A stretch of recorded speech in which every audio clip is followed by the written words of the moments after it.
বন্ধুরা সাইয়ারা ফিল্মের real song যেটা যত তাড়াতাড়ি ভাইরাল হচ্ছে তারপরে পরে কিন্তু তার ওল্ড সং অর্থাৎ সাইয়ারা ফিল্ম কিন্তু নতুন রূপে ফিরে আসছে, যেটা হচ্ছে ওল্ড ভার্সন, যেটা সবাই কিন্তু মনে করছে 1980 সালের গান। আর এই গানটা লতা মঙ্গেশকর এবং কিশোর কুমারের গানটা গেয়েছেন অনেকে মনে করছে, কিন্তু বন্ধুরা এটা এআই জেনারেট করা কিশোর কুমারের যে গানটা অনেক প্রচুর পরিমাণে সাইয়ারা গানটা ভাইরাল হয়েছিল এবং সেখানে কিন্তু অমিতাভ বচ্চন কিন্তু এখানে পারফরমেন্স করছিল। কিন্তু বন্ধুরা আবারও নতুন রূপে কিন্তু সাইয়ারা গানটা কিন্তু আবার লতা মঙ্গেশকরের ভয়েস কভার করে কিন্তু সেটা আবারও কিন্তু সোশ্যাল মিডিয়াতে ভাইরাল হচ্ছে এবং এটা কিন্তু আবার অনেকে কি মানে ওল্ড ভার্সন ভাবে শুনছে এবং শুনতেও বেশ ভালো লাগছে এবং যেখানে সেখানে কিন্তু এই গানটা শোনাই যাচ্ছে। তো বন্ধুরা আগে এই ভিডিওটা আপনারা সম্পূর্ণ দেখুন।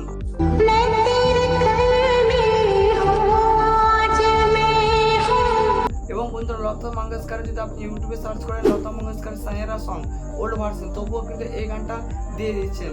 তো বন্ধুরা এআই জেনারেটটা এতটাই আপডেট হয়ে গেছে যে আমি বা আপনি যদি আগেকার রূপে বা যে কোনো সিঙ্গারের রূপে যদি আপনি যে কোনো গান শুনতে চান তাহলে এই এআই জেনারেট করে কিন্তু আপনি তার রূপে কিন্তু গানটি করতে পারবেন। এবং বন্ধু আপনি যদি মনে করেন লিপসিং করে এআই জেনারেট করতে আপনিও যেতে পারেন।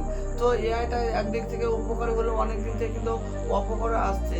প্রত্যেকটা জিনিসের উপকার অপকার দুটোই রয়েছে।